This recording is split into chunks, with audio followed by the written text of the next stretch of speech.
Já, komið sæl. Ég ég er bara svona saklaus bókari eða rekstrarstjóri eins og þið. Sjáum innkaupin og bókhaldið og vill nú meina það að ég er engin sérstakur áhugamaður grænt bókhald. Var ýkjur að segja það. Hins vegar, það var engin annar kostur en að vera með og Elva kom hingað þarna haustið 2010 og var að kynna þetta. Auðvitað maður, gagnrýnin á þetta, voruð þið ekki sjálf gagnrýnin á þetta? Til hvers er farið af stað með þetta og svo framvegis og í hverju getur þetta fólgist í venjulegu skrifstofu fyrirtæki. Það er svo sem ekki margar breytur en samt þegar maður fer að skoða þetta þá er ýmislegt hægt að gera og þetta má náttúrulega aldrei vera íþyngjandi. Auðvitað tekur tíma að setja sig inn í þetta og læra á þessa hluti, hvað er þetta sem skiptir máli og svo framvegis og setja þetta síðan í einhvern ferli sem að kemur aðeins seinna. En þetta er það er til eitthvað sem heitir vistvæn stefna ríkisins. Ég er alltaf svona, ég er ríkinu og hver er stefnan?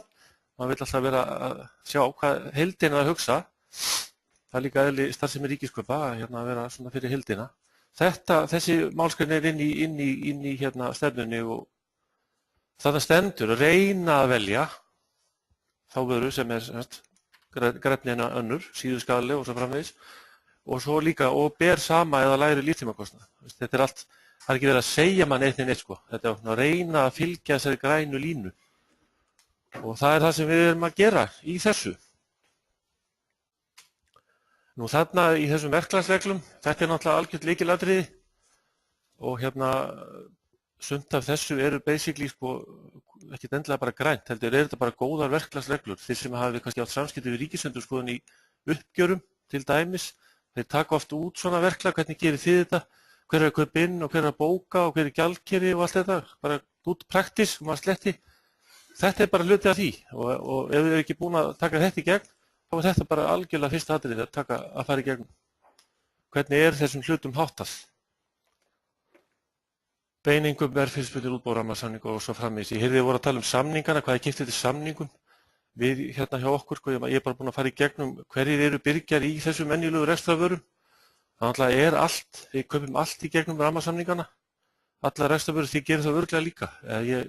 Það bara eiginlega hlýtur að vera, 95%. Þannig að það er allt í gegnum samninga. Jafnvel þó maður átti sig ekki á því sjálfur.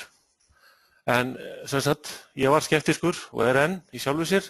En þangað til mér fannst ég sjá ljósið í þessu þegar maður fór að taka saman gögnin og ekki krónur, heldur magn. Þetta er eðlisýnum að bara skoða magnið, síðan fyrir að skoða aðra breytur, hvað er margir starfsmenn, hvað er marga fermetra, þannig að hvað eru að eyða í þessum vörum og þjónustu per haus, per fermetr og svo framvegis. Þá fyrst koma fram skemmtilegar svona tölur og áhugaverðar. Og eins og Elva sagði, þá vill maður fara að fá samanburðin. Og ég tala ekki þegar allir eru að gera þetta, ríkið er að fara að gera þetta og að fara að gefa út kannski einhverju svona venjulega eitthvað norm í þessu og hinnu, þá getur maður fara að hugsa, byrju, er eitthvað að hjá mér eða rosalega sneitt ég mig vel. Já, samgöngu þarna einmitt. Við byrjuðum á þessu í fyrra eða núna áramótin, semst bjóðum, þetta er náttúrulega grænt skref og tilgangurinn með þessu er að láta fólk hætta að koma á einkabílum og velja sér einhvern vistvænni samgöngukost, hjóla eða taka strætó eða labba eða hlaupa, whatever. Og við gerum sér samning og styrkjum hvern starfsmann sem vill gangast við þessu að fjárhæð sem nemur samgöngukorti, árskorti hjá strætó. Það er 4 krónur. Hann getur sér fengið kort hjá strætó eða í styrkjan til að lappa upp á hjóli sitt eða fá sér gönguskó sem getur labbað eða eitthvað svona sem að styður við þennan lífstíl. Og hann skuldbindur sig þá til þess að fara ekki á einkabíl 60% af ferðunum í vinnuna úr. Sem 3 af 5 dögum vikunar þá kemur hann ekki á einkabíl. Og reynslan er alltaf svo að þeir sem eru með þetta, þeir eru bara yfir höfuð ekkert að koma á bíl. Það reyndar ekkert voðalega margir sem eru komnir á samningi sem er 3 eða 4. Og ég er einn af þeim. Tók nú eiginlega skrefið og var fyrstur. Ég seldi bíl nr. 2 á mínu heimili í fyrra og tók bara strætó og hjóla svona sitt og hvað. Það er rosalega þægilegt. Tala nú ekki um hérna. Og þetta svona, ég held kannski að þetta eru fleiri, en þetta er mennur alltaf háðir bílunum sínum, það er bara þannig. En ég veit að þetta er mjög vaxandi, Landsbankinn er ekki velferðráðandi að gera þetta. Ég veit að Advania hérna hliðin á okkur, þeir eru búin að ná langt í þessu líka og hafa háleit markmiðum að, ég held að sé 50% stenda. Advania, þeir eru fluttir hingað og hérna, það er engin bílastæði fyrir starfsmenn. Það er algjör vandræði hérna sko. Þannig að það er svona undirleikjandi hvati líka fyrir þá hætta að hringsóla hérna mótnana sko. En hérna sjáum við svona dæmi úr bókhaldinu. Ég er semst búinn að færa eða taka saman tölu fyrir 2010 og 11 og skila því inn til ráðuneytis. Og það er semst rafmagn og húsnæði, eða semst bara fermetrarnir, úrgangur flokkaður, kíló per stöðugildi, hreinlætisvökvi. Ég tók bara það til dæmis með hreinlætisvörur, ég bara fann út að ég gat fengið út lítramagn af því sem er að vera notað hérna. Og það með deilt út á starfsmenn eða stöðugildi og ljósritunarpappír náttúrulega, prenthylki og svo flug- og leigubílar. Þetta er svona, ég er nú bara með klukkustundir og þá veit ég bara að það verið að fara til Brussel eða eitthvað, það er bara x klukkutímar, hvað margir. Ég er ekki komin út í hérna losunina ennþá. Já, það er einmitt þarna, þegar maður fór að skoða þetta allt saman og ég fór inn á mínar síður hjá Orkuveitunni og fór ég að sjá þetta sko og það er þetta hérna. Þess að þetta byrjar hérna í upphafi árs 2001, þá byrjaði að mæla. Svo er eitthvað sem gerist hér, það fer allt upp á við og svo er þetta að fara niður aftur.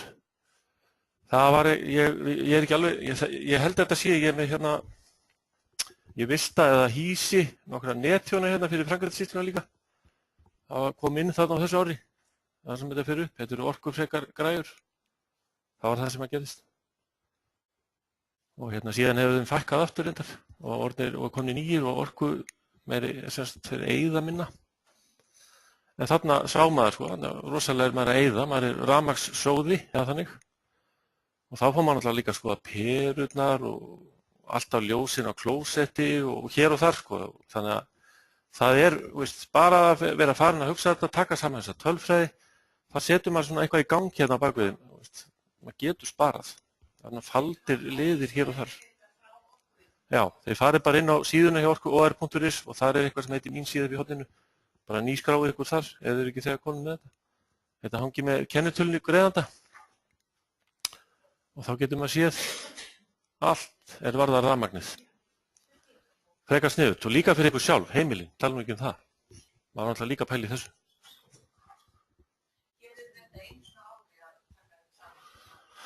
Í grænt bókhald.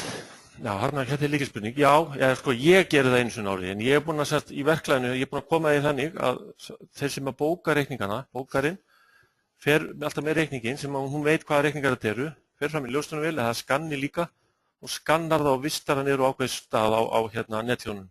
Síðan þegar ég fer að taka þetta saman, þá fer ég bara inn á og hún vistar þetta undir folder, hérna er rafmagnsreikningur, hérna er ljóstunarpappír og svo kolli, þannig að ég fer bara inn og les af, prenta aldrei út pappírinn, þarf ekki. Þannig gerum við þetta. Við erum samt ekki að fara alla leið. Þetta væri best að hérna, bókari myndi kannski bara bóka þetta í leiðinni með einhverju magnbreytu ef að það væri inn í kerfinu sko. En það er bara ekki, en þetta er engin óskapleg vinna, allavega ekki okkar, kannski ekki mjög stórt fyrirtæki sko. Mér dugar kannski að taka þetta svona 2 ári, ég er nú grunn að ég geri það bara 1 ári. Af því að þegar maður setur sig inn í þetta, tekur smá svona aðeins og þá bara ræðist maður í gegnum þetta. Þetta er bara smá einskráning í Excel. Nú hérna er svo aftur pappírinn og prentunin, ljósritunarpappírinn, það hefur verið svolítið skemmtileg þróun hjá okkur. Það er að segja önnur breytan, magnbreytan. 2004 þá erum við að eyða einhverju 330.000 örkum. Sko ein örk kostar í dag einhvern 1,40. Sjáu hérna, þannig er ásinn fyrir kostnaðinn. Og þetta hefur verið hérna, sko 2004 þá kostaði 50 örkinu, núna er þetta sko, þetta er örugglega komið herra, þetta er svolítið gömul tala. En okkar magn, sko, við hefum verið svona markvisst að keyra þetta niður. Það sem gerist hér og hingað, það er að hérna, við setjum útboðsgögn á vefinn og fólk sækir bara útboðsgögnin sjálft í staðinn fyrir að afgreiða hérna prent eða pappír yfir borðið hérna hjá okkur í afgreiðslunni. Það sparaði okkur stórfé í pappír. og svo hefur þetta svona aðeins verið að minnka. Ég setja alla prentara default eða sjálfur það séu sko beggja vegna, þar sem það á við. Og svo sjálfsögðu líka það sem það sem með litavél, þá hún líka default bara svarthvít. Það sem svo dýrt að prenta í lit. Það alveg fáránlega mikill munur. Það margfaldur munur sko. Það liggur þessum 4-5 sinnum mótin að prenta í svört.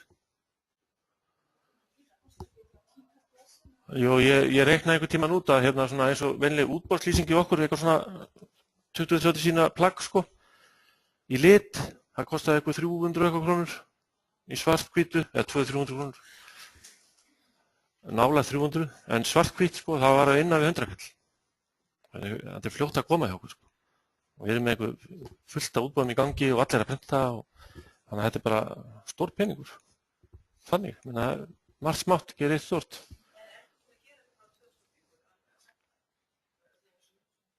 Nei, ekki grænt bókhald. Ég hef alltaf hort á pappírinn. Ég hef svona áhugamál hjá mig bara. Ég var einu svona að selja pappír. Þannig að þetta er svona alveg þessi virði og einna mestu virði að kafa hann í þennan málaflokk. Nú, næstu skref, það er þessi græna hugsun ýtti vel við okkur og til dæmis með úrgang hérna úti eru tunnur sko. Þetta er allt bara almennt sorp, nema einn gámur frekar lítill sem er fyrir bylgjupappa. Annað er það ekki. Þannig að þegar ég er að henda út prenthylki, þá fleygi ég í almennt sorp. Það er lögbrot að gera það sko. Það má ekki gera það. Þannig að ég er núna búinn að leggja drög að því að húsið sko, sem er með samningu í gámaþjónustuna og er með þetta og ég borgar hlutdeild í, það verði bætt við tunnum. Og við ætlum að fara aðeins lengra, ætlum að skoða, ég veit það ekki, lífrænt eða eitthvað, hvað þetta heitir allt saman sko. Það er bara hóflegt skref, við sjáum bara ef við löpum yfir götuna til Reykjavíkurborgar sko. Þar erum bara í valkvíða með að henda einhverju dóti sko, það eru 5 tunnur skilji, það er svolítið rosalegt sko, en þetta venst. Þetta lærist eins og allt annað sko. Já, ég meina að maður sér sko, svo ef maður hugsar og sér ok, 5 tunnur, þá hugsar svo allt ferli og fer upp í sorpu eða ekki að labba þar og þá sjáu þið bara hvað allt er auðveldara þegar þetta kemur svona þangað sko. Þannig í heildinni þá er þetta eitthvað risasparnaður og í talningum þá er þetta að selja þetta sorp, sem er alltaf alveg ótrúlegt. En magnað. Þannig að þetta er svona, við erum ongoing með þetta að breyta þessu í húsinu og þá erum við að glíma einhverja húsnefnd hérna sem eitthvað lið sem er ekki alveg grænir sko, ekki frekar en ég var í upphafi, þannig að maður þarf svona margar vörður að sigra. Og svo þjónustusamningar, hvaða þjónustusamningar er ég með, ég skoðaði þá líka, það er resting og tölvurekstur og eitthvað, og restingin, það vill nú til að þeir eru svansmerktir og þeim ég giska einu sinni hver er að resta, IS var með annan, þeir keyptu bara fyrirtæki sem restið fyrir mig sko, þannig að allt í einu væri komið IS í fangið. En það er allt í lagi, þeir eru grænir og þeir þrífa þér í besti svona, sæmilega. Nú umhverfisskýrsla, við stefnum semst að því að gera einhverja skýrslu fyrir hvert ár og ég er ekki búinn að gera fyrir 2011 en þetta er svona eins og öll önnur svona verkefni að maður svona einhvern veginn kafar í þetta og klárar þetta, tekur þetta sem með trukki og svo fyrir maður að gera eitthvað annað. Þannig að ég á þetta eftir, það hvílir á mér. Og svo bara umfram allt, mín ráðlegging er þessi að festa verklagið í sessi. Ákveðið hver á að gera hvað. Setja það alla leið niður í starfslýsingu. Það ger ég. Það stendur þar hver kaupir inn hvað. Það er ákveðin maður eða kona sem að kaupir inn pappírinn, ljósnarpappírinn, þvottaefnið og kaffið og svo einhver annar sem kaupir ritföngin. Þau huga að rammasamningum og allt að það sé í lagi og reyna að kaupa grænt. Og svo bara stendur í starfslýsingum að eiga að skráða þetta inn og safna þarna það sem á við grænt bókhald. Ef þið gerir þetta ekki þá gerist aldrei neitt held ég. Svona til lengri tíma litið. That's it.